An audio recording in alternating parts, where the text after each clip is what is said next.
sa school, sa may CIC, sa iba't ibang seksyon. Kita kami at dadalawin namin yung apo niya na mag-aaral nursing course.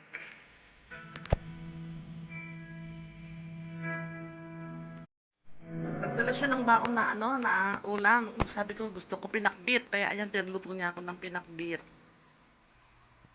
Luto siya ng pinakbit at saka adobo binaon niya para ihatid sa apo niya at saka dito raw kami maglalan sa boarding house ng apo niya. Ayan nga, magpipicture-picture kami dyan. May kasama sa boarding house yung sa kwarto, yung apo niya may kasama sa kwarto. Dalawa sila ng ka-boardmate niya. Ayan, ang sarap-sarap ng pinakbit niya. Oh, ang sarap. Ang tagal ko nang di kumakain ng ganyan na pakbit.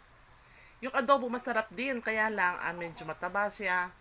Mamantika, alam mo na sa ating mga may edad na, bawal nang kumain ng may mga matataba. Nag-iingat-ingat na rin sa health natin dahil paedad na. Nag-iingat na talaga sa health. Ang sarap-sarap ng adobo na yan. Kaya nga lang yung mga taba-taba niya talagang hiniwalay ko, hindi ko kinain. Yung laman lang ang kinain ko.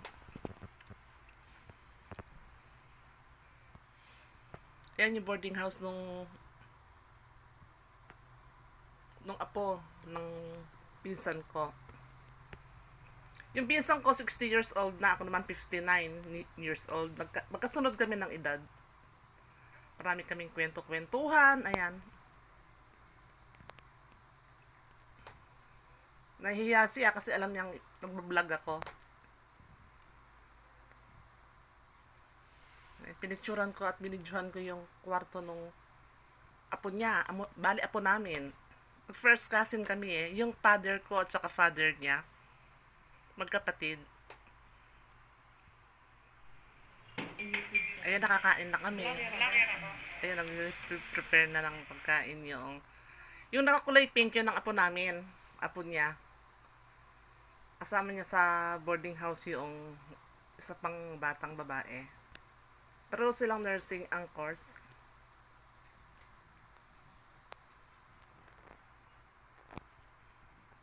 Ayan, paalis na kami sa boarding house. Pupunta kami ng NE Pacific para kahit paano mamasyal-masyal naman. Ayan.